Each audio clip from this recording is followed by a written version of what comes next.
오늘 말씀 1절에 보면 우리가 나옵니다. 이 우리가 누구냐면 바울과 함께 하고 있는 일행입니다. 일반적으로 바울이 전도 여행의 총책임자로서 바울이 있을 수 있고요. 그 다음에 이 바울의 전도 여행을 함께 따라다녔던 이 특별히 사도행전의 저자이기도 한 의사 누가가 함께 동행하는 사람이었을 수 있습니다. 사도행전과 누가복음의 저자로 성경에 나타납니다. 그리고 드로비모라고 하는 사람이 이 바울의 일행에 참여했을 것입니다. 드로비모는 소아시아의 이방인 성도로서 예루살렘 교회를 위해 모은 구제 헌금을 가지고 이제 바울과 함께 동행을 하고 있습니다. 그리고 이 우리에 해당하는 또 한 사람은 아리스다고입니다. 아리스다고는 바울의 아주 신실한 전도 여행의 동반자입니다. 데메드리오의 폭동 때 연극장으로 끌려간 사람 중에 한 사람이고 바울을 따라서 예루살렘까지 함께 갔던 사람입니다. 그리고 그 이후에도 바울이 로마로 호송될 때 이 아리스다고도 함께 로마에까지 같이 동행한 것으로 볼 수 있습니다. 그러니까 이 네 명, 바울, 누가, 드로비모, 또 아리스다고, 이 네 명은 지금 바울과 함께 있는 사람이고 그 외에도 우리가 생각할 수 있는 사람들이 소바더, 세군도, 또 가이오, 디모데, 두기고, 이런 이름들이 바울과 함께하는 일행이라고 볼 수 있습니다. 바울은 전도 여행을 다닐 때 혼자 다닌 것이 아니고 바울과 함께하는 사람 같이 동행하면서 전도 여행을 이어갔습니다. 그런데 오늘 이 말씀에서 보면 바울과 함께하는 이 사람들, 우리의 마음이 어떨까라고 생각을 해보게 됩니다. 가는 도시마다 성령의 사람들을 만납니다. 가는 도시마다 성령에 감동한 사람들을 만나는데 이 성령의 사람들이 어떻게 이야기하느냐 하면 지금 이들의 최종 목적지인 예루살렘에 가면 바울이 체포당할 것이다. 그리고 큰 어려움을 겪을 것이다 라고 이야기합니다. 그래서 바울 일행의 예루살렘 행을 계속해서 응원을 해야 하나, 지켜보면서 동행해야 하나, 아니면 만류해야 하나, 과연 어떤 길로 가는 것이 하나님의 길인가 하는 것에 대해서 고민을 하게 됩니다. 과연 여기에서 성령의 역사는 어떤 것인가? 성령에 감동된 사람들이 계속하는 이야기는 예루살렘으로 가면 거기에서 큰 고난을 만날 것이다 라고 이야기하는데, 그렇다면 성령의 역사란 무엇인가? 함께하는 사람들의 이 마음 가운데에서 사랑하는 바울을 잃게 되는 것은 아닌가라고 하는 이러한 마음들, 복잡한 마음들이 이들에게 있습니다. 말씀을 조금 더 자세히 살펴보도록 하겠습니다. 3절부터 7절은 두로라고 하는 도시에서 머물렀던 7일의 그 이야기를 하고 있습니다. 두로는 우리에게 다소 낯익은 도시인데요, 예수님께서 마태복음에서 이런 말씀을 하셨어요.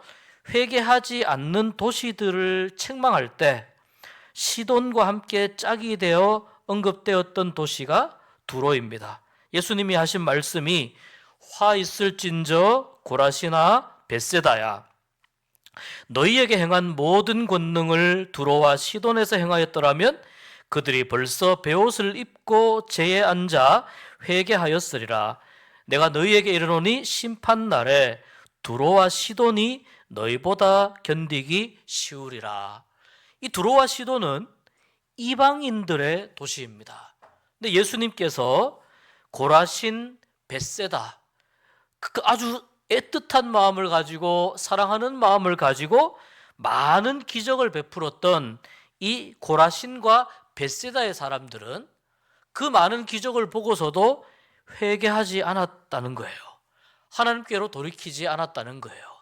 이 고라신과 벳세다는 예수님이 많은 애정을 가지고 사역을 했음에도 불구하고 하나님께로 돌아오지 않았습니다. 그런데 예수님께서는 만약 너희들에게 행했던 그 일들을 그대로 내가 두로와 시돈 이방인의 도시에서 행했더라면 그들은 벌써 회개하고 나에게 돌아왔을 것이다. 이렇게 말씀하시는 대목입니다. 두로는 이 시돈과 함께 베니게의 오래된 항구 도시입니다. 다양한 문화와 종교가 들어올 수 있는 그 지정학적 위치에 있었기 때문에 이 두로는 우상 숭배하는 사람들이 많았습니다. 이 두로의 문화 자체가 우상 숭배가 많았습니다. 또 무역을 중심으로 하는 무역항이었기 때문에 각종 물품들이 아주 풍부한 도시였습니다. 또 이집트와 오랜 기간 무역을 통해서 우호 관계가 지속되었고 그 이집트의 많은 물건들을 스페인까지 거래하는, 스페인까지 가지고 가는데 중개하는 그러한 중요한 무역항이었습니다. 그래서 여러 다른 사람들이 이 두로에 들어오기 때문에 이 두로에는 우상이 가득한 이방인의 성읍이 된 것입니다.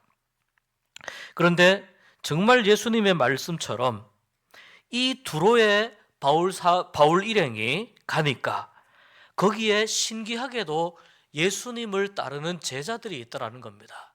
그렇게 많은 우상들을 섬기는 그러한 도시에서 예수님을 따르는 제자들이 있는데 그들은 예수님을 따를 뿐만 아니라 성령 충만한 제자들이었다는 겁니다. 바울 일행이 7일 동안 두로에 머무는데 그 기간 동안에 이 제자들이 성령의 감동으로 이렇게 이야기합니다. 바울에게 예루살렘으로 들어가지 말라. 성령의 감동으로 그렇게 권면합니다. 이 제자들은 성령이 충만했기 때문에 아마도 바울이 예루살렘으로 들어가면 어떤 일을 당할 것인지 그 환상을 보았을 것입니다.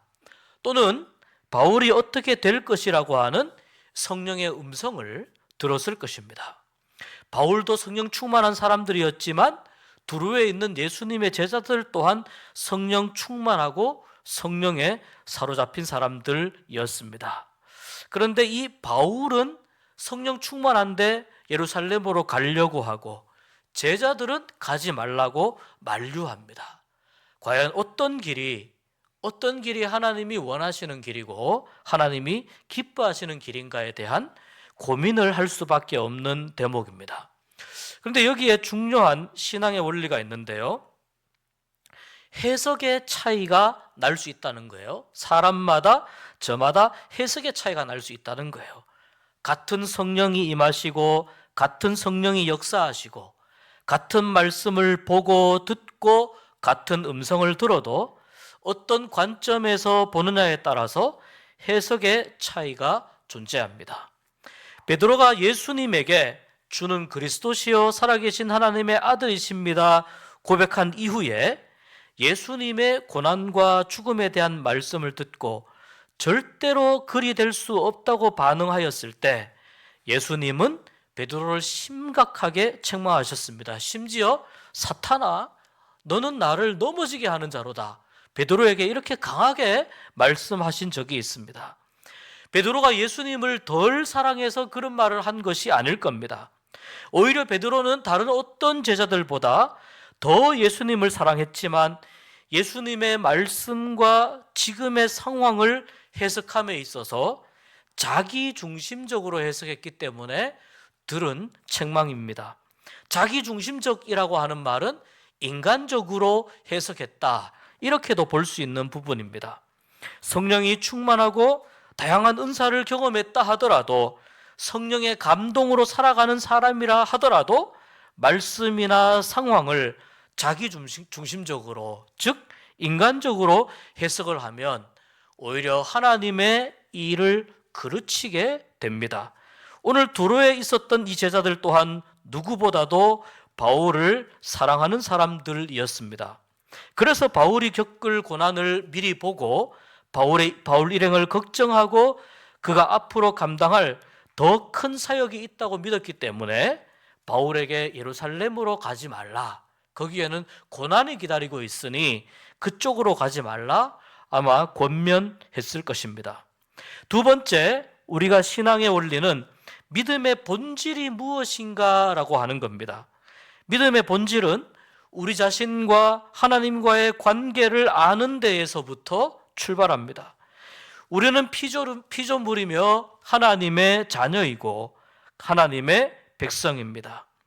우리의 노력으로는 이 우주와 온 세계에 대한 제한적인 지식만을 알 수밖에 없기 때문에 우리는 존재론적으로 의존적이며 하나님께 의존적이고 하나님, 즉 절대자를 추구하는 종교성을 가지게 됩니다. 그러니까 피조물로서 우리는 인간의 한계와 또 절대자를 찾는 종교성을 갖게 된다는 거예요. 인간의 한계에 부딪힐 때 그때 마음속에 드는 감정은 무엇입니까? 불안함, 두려움, 염려, 공포 이런 것들입니다. 이러한 감정에 사로잡히게 될 때 우리는 하나님께 의지할 수밖에 없게 된다는 것입니다. 그런데 이 연약한 인간으로서의 한계를 경험을 하고 또 내 안에 영혼의 빈 방이 있는데 그 영혼의 빈 방, 그 고독한 방을 하나님이 채우셔야 한다는 것을 깨닫게 된다면 우리는 하나님을 찾게 되고 하나님을 만나게 되고 그로 말미암아 우리의 마음 가운데 평안이 찾아오게 됩니다. 우리의 영혼 속에 있는 이 빈 방을, 고독한 방을 하나님이 채워주시기 때문에 우리의 마음 속에 평안이 찾아오게 되는 것입니다. 내가 평안하게 되면, 하나님으로 인해서 평안하게 되면 여러분 우리는 행복한 갑을 관계가 형성됩니다. 횡포와 포악을 일삼는 갑이 아니라 끝없는 사랑으로 감싸주시고 인격적으로 교제하며 하나님 안에서 자신을 완성시켜 나가는 것을 기뻐하시는 아버지 하나님과의 행복한 갑을 관계입니다. 그런 아버지 하나님을 우리는 주님이라고 부릅니다. 여러분, 이 호칭과 고백은 하나님이 내 아버지이시며 나의 모든 것에 대한 소유권이나 주권이 하나님께 있음을 고백하는 호칭이 바로 주님입니다. 종은 자신의 주인을 위해 모든 것을 바칩니다. 마찬가지로 우리가 하나님을 주님으로 부른다면 하나님을 위해 우리는 모든 것을, 나에게 있는 가장 소중한 것을 바칠 수 있어야 됩니다. 하나님의 역사를 위해서 살 수 있어야 됩니다. 내가 누리고 있는 수많은 것들에 대한 권리를 주장할 것이 아니라 하나님으로부터 장기 임대해서 사용하고 있는 모든 것들에 대한 진정한 감사가 우러나와야 하는 것입니다. 여기에서 중요한 믿음의 본질이 나옵니다. 너무 싱거운 것 같지만요, 바로 순종이 믿음의 본질입니다. 이 순종은 맹목적인 것이 아니라 하나님의 역사를 이루기 위한 순종입니다. 바울은 자신이 예루살렘에 가게 되면 당하게 될 그 어려움을 알게 되었을 때 많은 고민을 했을 겁니다. 왜냐하면 그 고난과 고통이 너무나 힘들고 어려울 것이라는 것을 잘 알았기 때문입니다. 지금까지 복음 전도자로 살면서 얼마나 많은 어려움과 고난을 극복해내었습니까?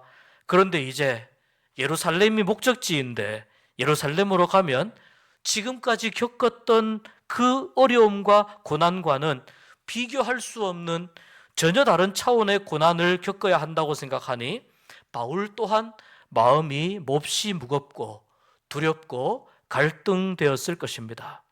그때 바울은 성령께서 왜 이 사실을 내게 알게 하셨는가 질문합니다. 그리고 여기서 나는 어떤 선택을 할 것인가 고민합니다. 바울에게 자유의지가 주어져 있습니다. 선택을 할 수 있는 의지가 있습니다. 나는 예루살렘으로 가는 그 고난의 길, 이 고난의 길을 회피하고 편안한 사람의 길을 선택할 것인가? 아니면 하나님께서 보여주신 이 고난의 길, 예루살렘 그 너머에 어떤 고난이 기다리고 있을지 알 수 없지만 하나님께서 나를 이끌어 가시고 몰아가는 예루살렘으로 가는 그 고난의 길을 이 길이 하나님이 기뻐하시는 길이라고 믿으면서 이 길을 선택할 것인가? 바울에게 이 두 가지 길의 갈림길에서 선택권이 주어져 있는 것입니다. 바울은 예루살렘으로 갈 수도 있고 안 갈 수도 있습니다. 위로가 되는 것은 바울을 사랑하는 많은 사람들이 예루살렘으로 가지 마시오, 예루살렘에 가면 당신은 큰 고난을 당한다고 바울을 위로해 준다는 것입니다. 그런데 바울은 그 위로를 받으면서 자신이 하나님 앞에서 고백했던 사도행전 20장 24절의 말씀을 다시 마음속에 떠올립니다. 우리 이 말씀 같이 한번 읽어보도록 하겠습니다. 내가 달려갈 길과 주 예수께 받은 사명,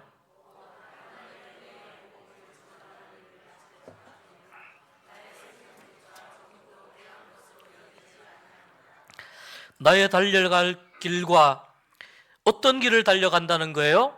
하나님이 원하시는 길을 달려간다는 겁니다. 주 예수께 받은 사명 곧 하나님의 은혜의 복음을 증언하는 일을 마치려 하면은 나의 생명조차 조금 더 귀한 것으로 여기지 않는다. 이 말은 나의 생명은 곧 하나님의 것입니다. 하나님의 은혜의 복음을 전하는 데 있어서 이 생명이 필요하시다면 그것은 하나님의 뜻에 따라 마땅히 드려져야 합니다 라고 하는 바울의 확고한 의지가 이 고백 가운데 들어 있습니다. 사람들과 지내다 보면 옆에 있다가 없어졌을 때 또는 다시 만나지 못하게 되었을 때 생각해 보면 참 아까운 사람이 있습니다. 바울이 바로 그런 사람입니다. 바울을 사랑하는 사람들이 바울을 보면서 어떻게 바울을 사지로 보낼 수 있느냐? 바울을 사지로 보내기에는, 그 고난의 길로 보내기에는 바울은 참 아까운 사람이다. 더 큰 일을 할 수 있는데 왜 그렇게 고난의 길을 가야 하는지, 그 고난의 길로 보내기에는 바울은 참 아까운 사람이다. 이렇게 생각했을 것입니다. 그리고 하나님도 그것을 이해하시리라고 믿었을 것입니다. 아니, 믿고 싶었을 것입니다. 그런데 여기서 바울은 믿음의 본질에 대해서 다시 한번 이야기합니다. 믿음의 본질이란 나의 모든 것이 하나님의 것이며 하나님이 필요하시다면 기꺼이 나를 드리겠다는 순종의 행위가 바로 믿음의 본질입니다 라고 고백합니다. 그렇기 때문에 바울은 기쁜 마음으로 고난과 고통이 기다리고 있는 예루살렘을 향해서 발걸음을 옮길 수 있었습니다. 굳이 오순절의 날짜를 맞추지 않아도 되는데 더 큰 환란이 기다리고 있는 그 예루살렘을 향해서 바울은 서둘러 갑니다. 그래서 이 바울을 이해하기 위해서는 바울에게 베풀어 주셨던 하나님의 끝없는 은혜와 그 은혜에 순종하고자 하는 그 믿음의 본질이 무엇인지, 바울을 이끌어가고 있는 믿음의 본질이 무엇인지를 깨닫는 방법 외에는 없다는 것입니다. 자, 이제 바울과 그의 일행이 두로에서 떠나서 가이사라에 도착했습니다. 가이사라에 전도자로 살고 있는 집사 중에 한 명인 빌립의 집에 들어갑니다. 빌립은 초대교회 7 집사 중 한 사람으로 지금 가이사라에 머물고 있는데요. 빌립은 그 자신이 복음을 전파하는 은총을 입었었고, 또 빌립의 네 딸도 성령 충만하여 예언하는 은사를 받는 축복까지 누렸습니다. 바울은 빌립과 교제하면서 많은 위로를 받았을 것입니다. 그리고 빌립의 집에 거주하는 그 동안에 아가보라고 하는 사람이 유대 지방으로부터 가이사라에 있는 빌립의 집에 바울을 찾아옵니다. 이 아가보 또한 성령 충만한 사람이고, 예전에 아가보가 큰 흉년이 들 것이라고 하는 것을 예언을 했을 때 그 예언이 이루어질 만큼 아가보는 성령 충만해서 하나님의 올바른 예언을 하는 사람이었습니다. 이 아가보도 예루살렘에서 바울의 소식을 듣고 바울을 찾아오는데 그의 방문 목적 또한 바울의 예루살렘행을 만류하기 위한 것입니다. 두로에서 바울을 만류하는 데 실패한 일행들은 아가보의 말에 힘을 얻습니다. 그래서 다시 한번 바울을 설득하려고 합니다. 아가보의 말이 설득력이 있을 수밖에 없습니다. 그의 예언이 이루어진 사람이기 때문에 설득력이 있을 수밖에 없습니다. 일행들은 아마도 바울에게 아가보마저 이렇게 찾아와서 만류하는데 이것은 곧 하나님께서 당신에게 주는 메시지입니다 라고 이해했을 것입니다. 일행들이 얼마나 바울을 사랑했던지 울면서 눈물을 흘리면서 이 말을 합니다. 그럼에도 바울은 아가보와 일행들의 말을 듣지 않습니다. 그리고 13절에서 나는 주 예수의 이름을 위하여 결박당할 뿐만 아니라 예루살렘에서 죽을 것도 각오하였노라고 자신의 확고한 결심을 이야기합니다. 디모데에게 쓴 편지 중에서 바울은 자신의 믿음의 동력자의 아들인 디모데에게 이렇게 고백했습니다. 내가 죄인 중에 괴수로다 라고 고백했습니다. 나 같은 죄인 중에 괴수인 나 같은 사람을 사랑하셔서 살려주신 주님의 은혜가 얼마나 큰지 예수님은 죄인을 구원하시려고 세상에 임하셨는데 그 죄인들 중에서도 내가 괴수이니 나 때문에 겪은 아픔과 상처가 얼마나 크겠는가. 예수님께서 나에게 오래 참으심의 본을 보여주신 것, 그것을 생각하면 내가 누리고 있는 이 은혜는 감당할 수 없는 은혜라는 것입니다. 내가 예수님께 행한 일에 비하면 내가 겪은 일들은 아무것도 아니라는 것입니다. 내가 예수님을 핍박하고 예수님을 믿는 사람들을 잡아서 죽인 일에 대하면 지금 내가 겪을 이 고난은 아무것도 아니라고 고백합니다. 이 확고한 믿음의 고백과 결심으로 인해서 일행은 더 이상 바울을 설득할 명분을 찾지 못합니다. 어떤 확고한 이유라 하더라도, 어떤 환난이라 하더라도, 바울을 아끼는 큰 사랑이라 하더라도 바울이 누리고 있는 이 은혜를 넘지 못한다는 의미입니다. 이럴 때 모두의 입에서 동일한 고백이 나옵니다. 내 주여 뜻대로 행하시옵소서. 우리 14절 말씀 한번 보도록 하겠습니다. 같이 읽습니다. 그가 권함을 받지 아니하므로 우리가 주의 뜻대로 이루어지이다 하고 그쳤노라.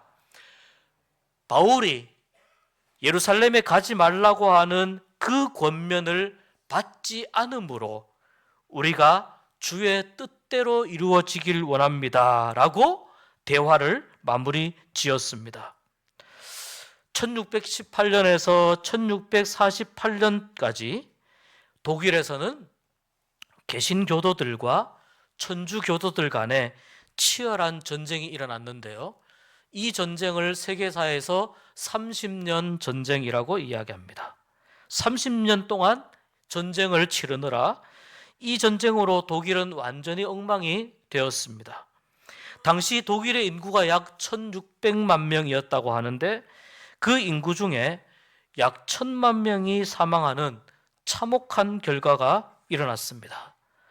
그런데 이 전쟁에 개입해서 승리를 이끌었던 프랑스가 천주교의 손을 들어주었기 때문에 개신교도들은, 다시 말해서 개혁교회의 교인들은 더 힘든 신앙생활을 하게 되었고 이중고, 삼중고에 시달리게 되었습니다. 가장 치열한 격전지였던 실레지아라고 하는 곳에서는 전쟁이 끝난 후 대부분의 주민들이 천주교로 돌아가 버렸습니다. 그 즈음에 벤자민 슈몰크라고 하는 개신교 목사님이 그곳에 부임하게 됩니다. 모두가 다 천주교로 가버렸기 때문에 교회는 종탑도 없었고 통나무와 흙벽으로 된 예배당 하나만 덩그렇게 남아있을 뿐이었습니다. 그러나 이 교회가 감당하는 교구는 그 주변에 36개 마을이나 되었습니다. 천주교의 박해가 심해서 종탑도 세울 수 없었고 심지어는 장례식도 허락을 받아야 치를 만큼 이 천주교의 압박이 심했습니다. 슈몰크 목사 부부는 실망하지 않고 선교에 집중하고 열중했습니다. 그러나 젊은 슈몰크 목사였으나 많은 사역과 선교에 집중하다 보니 이 슈몰크 목사가 과로로 자주 쓰러지게 되고 급기야는 30대 초반에 중풍의 백내장까지 겹칩니다. 중풍으로 다리가 절뚝거리고 눈도 잘 보이지 않았지만 그는 쓰러져가는 교회를 목양 일념으로 돌보았고 이를 본 교인들이 감동하게 되었습니다. 그러던 중에 슈몰크 목사가 32살이 되던 어느 날이었습니다. 슈몰크 목사는 여느 때처럼 아픈 몸을 이끌고 여러 지역을 신방하고 집으로 돌아왔습니다. 그런데 집으로 돌아와 보니 이게 웬일입니까? 통나무로 지은 그 사택이 불이 타서 모든 사택이 완전히 전소가 되어 있었습니다. 그 사택 안에 잿더미 속에 뛰어들어가 보니 그 잿더미 속에는 부둥켜 안은 두 아들의 모습이 죽음으로 발견되었습니다. 슈몰크 목사 부부는 이 두 아들의 죽음을 앞에 놓고 울고 또 울었습니다. 어느 누가 슈몰크 목사 부부의 마음을 위로해 줄 수 있을까요?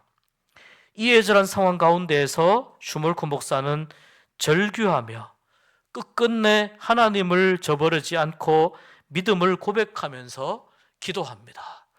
여기에도 하나님의 뜻이 있겠지. 내가 겪고 있는 이 힘들고 어려운 일에도 하나님의 뜻이 있을 거야.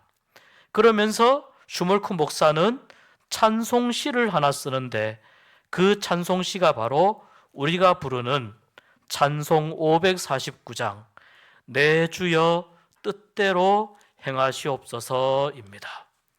우리 찬송가를 한번 찾아보겠습니다. 내 주여 뜻대로 행하시옵소서.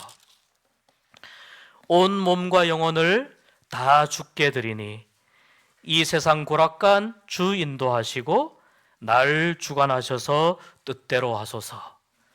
내 주여 뜻대로 행하시옵소서. 큰 근심 중에도 낙심케 마소서.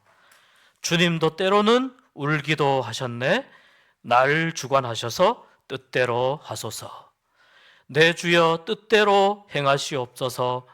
내 모든 일들을 다 주께 맡기고 저 천성 향하여 고요히 가리니 살든지 죽든지 뜻대로 하소서. 이 찬송시를 꼭 껴안고 죽어있는, 불에 타 죽어있는 그 아이들의 죽음을 보면서 눈물을 삼키며 아픔을 삼키며 상처를 삼키며 여기에도 하나님의 뜻이 있을 거야. 이 상황 가운데서도 하나님이 나에게 주시는 말씀이 있을 거야. 그렇게 고백하면서 이 시를 작사하였습니다. 살아가면서 기가 막힌 일들을 겪을 때가 있습니다. 그 일들을 겪은 당사자가 아니면 도저히 이해할 수 없는 일들이 생길 때가 있습니다. 슈몰크 목사가 그러했고 지금 바울이 바로 그런 일들을 눈앞에 두고 있습니다. 그런 상황 속에서 바울과 그를 사랑하는 동료들과 함께하는 사람들은 눈물을 흘리며 고백합니다. 주의 뜻대로 이루어지이다. 어떤 길인지 알 수 없지만 주의 뜻대로 이루어지는 그 길이 바로 사람의 길이 아니라 하나님의 길일 것입니다. 라고 기도합니다. 이 기도는 하나님의 은혜가 죽음을 이길 것입니다. 라는 고백과 같습니다. 하나님께 받은 은혜가 너무 커서 내가 희생되더라도 나는 감사할 수 있습니다. 아무리 내가 하나님께 많은 것을 드리고 하나님을 위해서 많은 일을 했다 하더라도 하나님께서 나에게 베풀어 주신 그 은혜에 비하면 내가 하는 것은 아무것도 아닙니다. 나는 그 상황 속에서도 하나님 앞에 감사할 수 있습니다. 어떤 희생 가운데에서도 하나님의 은혜를 기억할 수 있습니다. 고백할 수 있습니다. 그렇기 때문에 그 은혜가 너무 커서 나는 하나님의 길을 걷겠습니다 하는 고백입니다. 슈몰크 목사의 절규와 바울 일행의 눈물에 찬 고백의 기도, 기가 막힌 일들을 만났을 때 우리는 하나님 앞에서 울면서 고백합니다. 하나님, 견디기 너무 힘들지만 그래도 이 아픔의 치료자는 하나님뿐입니다. 천국에서 모든 것이 다 회복될 때를 기대하며 하나님 은혜로, 하나님의 은총으로 죄인 개수였을 때 나를 참아주셨던 그 사랑으로 내가 오늘의 아픔을 이겨내겠습니다.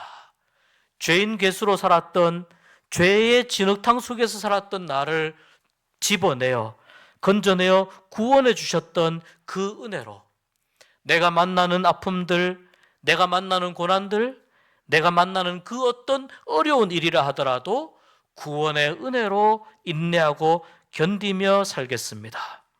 내 주여 뜻대로 행하시옵소서. 내가 주의 뜻을 쫓아 하나님의 길을 걸어가겠습니다. 이 고백인 줄 믿습니다. 바울은 예루살렘으로 갑니다. 예루살렘에 가서 바울은 체포가 됩니다. 그리고 로마로 압송되게 됩니다. 때로 하나님은 우리가 이해할 수 없는 방법으로 일을 하시고 우리가 감당할 수 없는 방법으로 우리에게 은혜를 베풀어 주십니다. 여러분 앞에 고난이 닥칠 때, 여러분 앞에 힘든 일이 닥칠 때 바울을 기억하시면 좋겠습니다. 내 주여 뜻대로 행하시옵소서.